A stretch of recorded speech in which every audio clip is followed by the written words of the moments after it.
demo now, okay? So I've pulled my vehicle out, I've displayed it, we've done a walk around, we built the value in it. When it comes time to a demo, if you ask the customer to take a test drive, you're asking for a no, okay?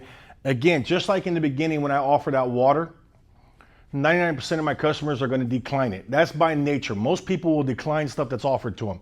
Just habit. If I ask my wife, what do you want to do for your birthday? I guarantee you she will say nothing, but she really expects something, okay? So if I ask for a test drive, you're asking for a no, so don't ask. Again, you're in a position of authority. They're looking to you as the professional. So suggest a test drive. Let them know this is what we're going to do next, okay? You could even use your setups when I'm doing my walk around. If performance is a concern of theirs, if safety is a concern of theirs, if comfort's a concern of theirs, use these as setups to the demo that comes next. Hey, I want you to pay attention when we hop on the freeway, how quickly this thing accelerates. So when you're down there at that stoplight and it only gives you about 60 feet to get up to 70 miles an hour, you're gonna have no issues with this car. It accelerates extremely quick. If performance is an issue, I'll use that scenario.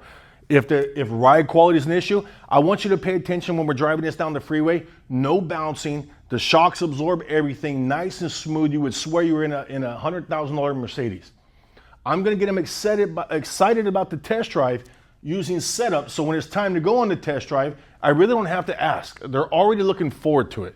So I'll let them know what's going to take place next. Hey, do me a favor. Let's come around to the passenger seat, have a seat. I'm gonna drive us out of here. Once we get down the road, I'm gonna switch your spots.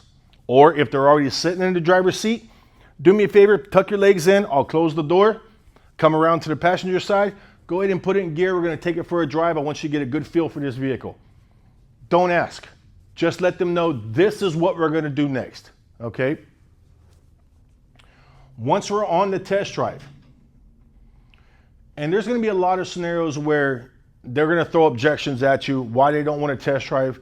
There's going to be objections through these right here. I have other videos to help with those. Would be here quite a long time if I go over all the objections on all these. But if you deliver this message with confidence and you suggest and tell them this is what's going to take place next with authority, with confidence, 90% of the objections don't come up. More objections come up when they feel that you're uncomfortable with something.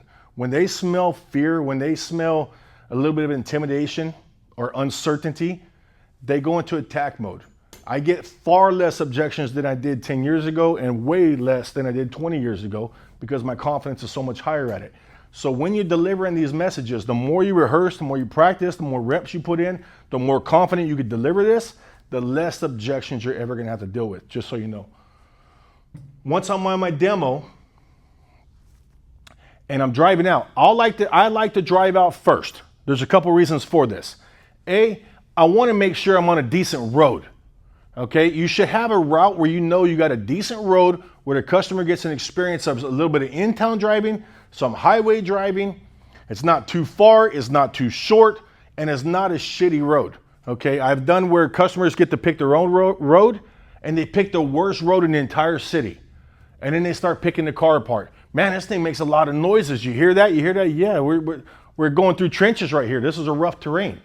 So know your test drive, know where you're going. That's why I like to drive off to begin with, okay? I'll get to a certain spot where I'll switch.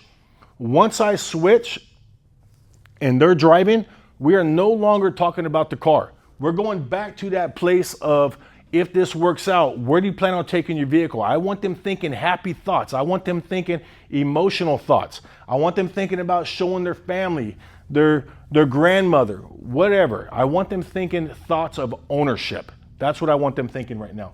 So we're not talking so much about the vehicle or the value of the vehicle. We're talking about the experience and what they plan on doing with the vehicle.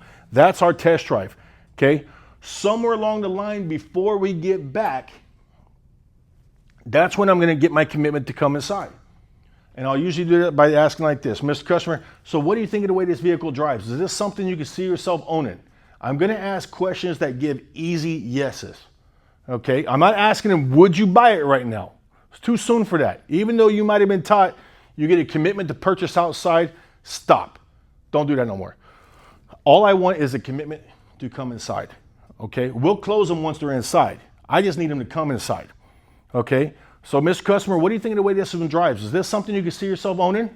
Yeah, I like it. I think so. Perfect. When we get back, I'm going to show you what it takes to own it. You could tell me yes, no, or you want some time to think about it. I'm okay with any of the three. Is that fair enough?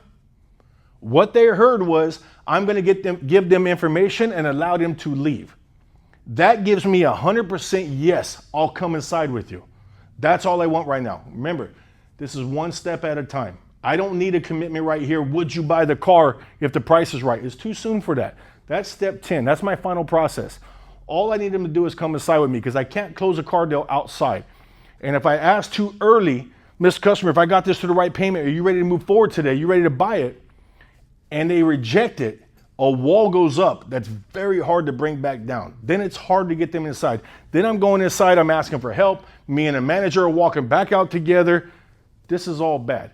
So while I'm on my test drive and they're driving, this is an easy position for them to say yes. I'll ask easy questions. Mr. Customer, what do you think of the way this car drives? Do you like it? Yeah, this feels good, Curtis. Perfect. Do you think this is something you could see yourself owning?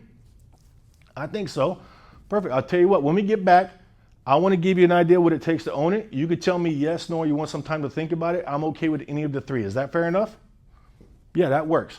I always end with fair enough because, again, it's an easy question to say yes to. I want easy yeses, okay?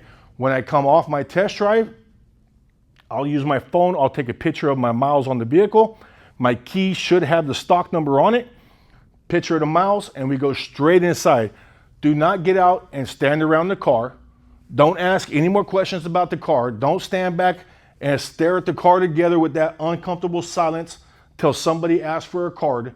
You get out the vehicle, you walk straight inside as if they're following you. You hold the door open for them, and again, give them instructions. We're going to use that office right there. Go on over there. I'll meet you right there. Okay? Step